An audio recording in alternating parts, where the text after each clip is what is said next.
this whole new, Chris, you'll like this, with the whole new recruiting calendar for the first time ever in the middle of the season. I have an academic admissions committee meeting today with, to talk about our class, because signing day is in less than 2 weeks, so I had to get debriefed on that, and I was like, holy, it's 101. You guys are 1, let's go. We're ready for Louisville. Can't wait to get down to Kentucky and get back on track. Obviously, Louisville's a good football team, talented, coming off a tough loss as we are, the last second of the game, and it'll be a battle. It's never easy on the road in Louisville. Former, I guess co-champion, whatever you want to call it now, with the new program. Played in the championship game a year ago. So really, really good football team. Brom does a great job. Got a ton of respect. It will be a challenge on the road, guaranteed. So, questions? You mentioned, the recruiting class. Would you have any time to even do any visits, like between the Boston College game and signing day? No. Chris, it's the worst recruiting calendar that's ever been made. We whine about it as coaches in the ACC. It is, and again, usually I go into a committee meeting, and it's usually after we've gone out on the road and saw these kids. It's usually, maybe the Monday before signing day, but I've been in everybody's home. And usually every kid that we sign's home.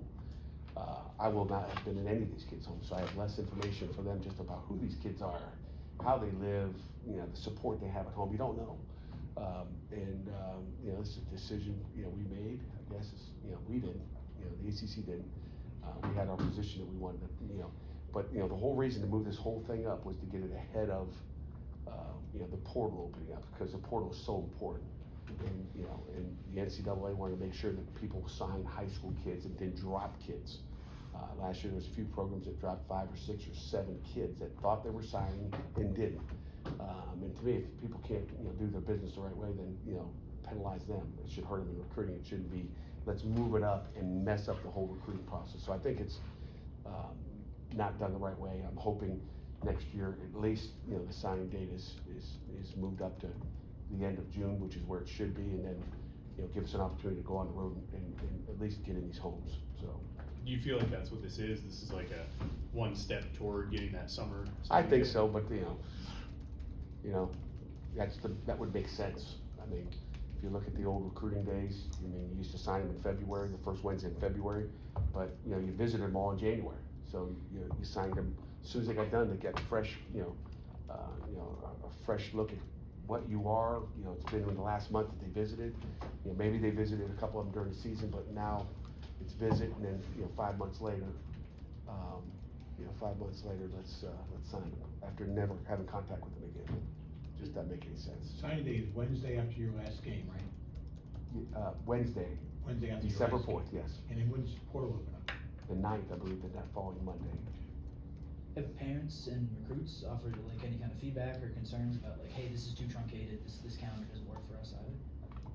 No, because they don't know any better. It's the first time they've gone through it. They've gone through it a couple of times with another child maybe, but they don't know. They don't know any better. But we got a great relationship with our kids, and we built them on the visit. We did as good a job as possible. It was just always comforting to me to be in that home, meet that whole family, meet the brothers and sisters, and everybody. Aunts and uncles will come over, be a big party when you do those home visits, and you get to see everybody. And you always walk out of those visits and say, "What a great visit! Great people," and we want that guy in the program. It just made sense that way, and it's a fresh hit before signing day. Now you have, it always scares me to know that you don't have that last minute contact with those kids. And you strategically set them up based on what you need to do at the end. You do the visits then after they sign, right? Yeah, we're going to try to get them done in December, which during bowl prep we try to shoot out and try to see every one of our kids like we do. I want to get in everybody's home. Just old school. I want to know where they come from. I want to know all that. I want to be there. Don't have to. We can sign them and just. But I will spend the time to get out there. That's the plan right now, as long as we can swing it. Coach Narduzzi said yesterday that he feels like he has a little bit more clarity about who your 5 best offensive linemen available now are. Do you feel the same way? Do you guys have a sense of? Yeah, we sit here and talk every day about who they are, and it's always a juggling act when you got guys getting hurt, Steven. So, a week ago you had Isaiah Montgomery, and then you had Jackson Brown. So I mean, you kind of, you know, and again, but it's hard to even evaluate that based on, hey, one played against Clemson, one played against, you know, Virginia. So it's like, you know, it's hard. I mean, it's hard, and you know, it takes time, and that's why, you know, that cohesion of that offensive line is so critical. And you know, and we've been in this position before, so we've been, you know, juggling around. It's not easy on anybody, you know, our kids will go out and fight. I know that they fought last week, but you know, some of those second half things are, you had a new center come in the second half, and then you had issues with snap counts and all that, and like, you know, there's no one more important as that center who touches the ball. You know, quarterback and a center, they touch the ball every snap, and you know, that's a critical piece. Ryan had to move from right tackle to left tackle. Have you seen him? Seems like he says he's been more confident right now after a few games. You see that confidence? Yeah, you know, Ryan Bear's been, you know, he's been, you know, for a guy to move from right tackle to left tackle, that's not easy. That was, you know, first concern is, you know, taking a guy that's, you know, really been pretty solid. You know, I'd say, you know, B+, A- type work over at right tackle, and moving him to left and like starting all over again. But Ryan Bear's, he's going to be a dude, and I'm glad where he's, you know, happy with where he is. Nate expected to start on Saturday? I don't know. It's a great question. We'll see. You guys saw Hanks. You guys go ask Hanks. Maybe you got a connection with him. I don't know. He didn't say anything. He didn't say anything. He didn't say anything to you. So you know, we'll see. Again, it's still work in progress. We'll see as we get going here. Last Thursday, you told us that Eli was not cleared. Is he cleared this week? He's clear to play right now. So we'll see. We'll see. Game time. What goes into your decision? And then he's cleared to play. What's up? What's next for you then? I don't know. Watch a videotape today. Generally speaking, not specific to this situation, but generally speaking, how often do you find yourself when you're approaching a personnel situation or a conversation with a kid, thinking that little voice in your back of your head saying, I don't want this guy to transfer. So however I handle this or talk to this guy, I've got to make sure I handle the situation. And again, not specific to this situation, but in general with kids, is there a little voice in the back of your head that says, all right, you got to handle this right because you don't want to get on his wrong side and then he leaves? No, I mean, you know, you coach. You know, kids want to be coached hard. They want to know. They want to be told the truth. You don't sit there and kind of wave around and tell them nothing. You tell them what's up, and you know, I don't know if I answered that question, but like you just be honest. I think you know, kids want honesty wherever they are. I'm not worried about that. They either want to be here or they don't. And our guys want to be here. Last week we talked about the drops, and you said you didn't see any in practice, but you kind of never know what you're going to get once you get to game day. Is it the same feeling with the procedural penalties on offense? You know what? You know, procedurally we're good all week. I mean, you know, Tuesday we always have a couple. You know, we'll get some offense or some defensive linemen yelling signals out, which sometimes the umpire can't hear it, and disconcerting signals are not allowed. But you know, you'll have some of that happening. So we try to prepare them during the week, and you know, making move calls and you know, using our cadence to move D linemen and trying to get you to jump off side. So you know, so we'll, you know, hopefully we got some of that cleaned up. But you know, home game, away game is a little bit different all the time. You know, we worked the noise this week, so for the most part we've been clean. It's just a matter of focusing and take care of business. I was really surprised to find out that Chuck, the Louisville quarterback, replaced Justin Herbert at Oregon #1. It was in the same high school class as Trevor Lawrence and Justin Fields. He's still playing too. Yeah. Holy cow. And those guys have been in the NFL for, Yeah. I don't know, 3-4 years. When you have a quarterback who's been around 7 years, been in college 7 years, does that change your approach to you? Make sure You still got to cover the receivers and still try to put pressure on them. But again, 7-year guy, you know, obviously he's a good quarterback. This guy can sling the ball. He's you know, and he's mature. I mean, he's an old man. I mean, he's, you know, I'm gonna check and see. Have him take his helmet off, check and see if he's balding or not. I mean, but he's a football player. I mean, you look at 7-year experience and 1-year experience, you know, or 3 or 4 with Nate Yardell. So it's like, you know, there's I mean, 7 years. He's played a lot of football. I think 28 career starts. I think he's had. That's a, you know, it's almost 3 years of starting experience, and he's been through it. He's seen it. He's smart. You can see him read coverage. You can see him look off coverages. He's talented.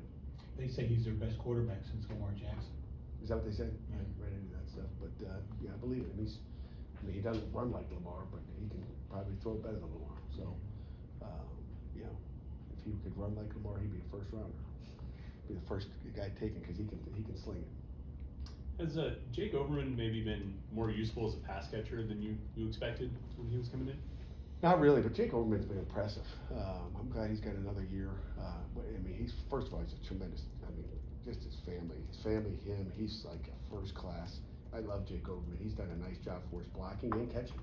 I mean, you saw that one catch he had, the other day, a little bit behind him, and he's had a couple of those catches. He's been not surprising, but he's been, I guess, a pleasant surprise as far as he can do it all. Last week, Cade had mentioned that he didn't like how the offense was playing behind the sticks on first down. There was a couple plays again that, were behind the sticks on Saturday. How do you guys need to just improve on that this week? Yeah, I mean, you continually want to be, ahead of the sticks, and I thought we did actually a pretty good job. I mean, you'd like it to be perfect, me too, but I think we had 27 first downs in one of the time possession. You're ahead of the sticks when you're going to get to a, 2nd and 15 at times, whether it's a sack or a penalty, whatever it may be, but we got to, be smart, not have unforced errors, and stay ahead of the sticks, and not get to a 3rd and 12. We all talk about third down, and third down is important. 3rd and 10, and 11 and 12 are hard to get. 3rd and 3 and 4 are easier to get. You got an opportunity not only to get it on 3rd down, but you got an opportunity to get it on 4th down. So, I thought we did a much better job last week than we had the last several weeks against an elite defense. So I would say last week was, if we can get, the same production, as far as moving the sticks and eliminate some of the penalties, I think it could be a good day. Where does the Louisville defense rank among some of the defenses you've just seen, especially Clemson? They're athletic. I don't think they're as big and physical, but they're athletic and can run. Ashton Gillette, that defensive end, he can pressure the quarterback. So they're athletic. Different style. Clemson was so big and physical up front. I mean, they're and again, Louisville will be big and physical too. They're all we're not playing Youngstown State, so you're playing in the ACC, and they're all physical. But Clemson's got a little bit different deal, I think, up front. That's the best D line we faced. We thought SMU was really good up front too. Going into it, we thought maybe they were close. Clemson won the battle. After you find out after game day, and I can rank all the lines after the season's over. But this one's athletic as well. Was it Enos that played center in the fourth quarter? No, it was Terrence Moore. How did he do? He did okay. Did okay. We got to be better. Like when you look at the fourth down, you look at the one where it looked like Jake Overman went off sides. You guys remember that play?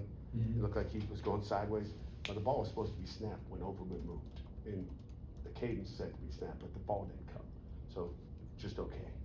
So it looks like we don't just snap the ball. Couldn't hear loud. I don't know. Just focus, whatever. Snap the ball. So but we got that all cleaned up. With Daniel being hurt, who kind of assumes that second running back role or steps up behind Desmond?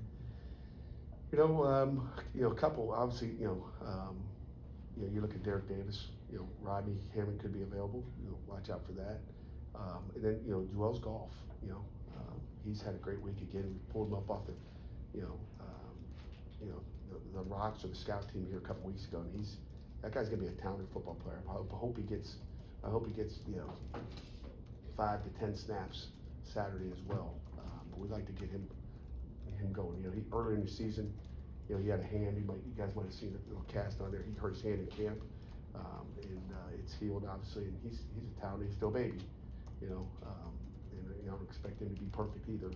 But we can do some things that he can do too. So you might even see him. Who knows? I remember you talking about his speed. Does he have special teams ability that you can use? Yeah, he does. He's but again, he missed a lot of special team stuff. There was a lot of core special team stuff we do during camp that you got to get. It's all the fundamentals that lead into that. When you can't do those, you lose. We can't get back in a week what you learned during those 28 days of camp. Anything final, Coach?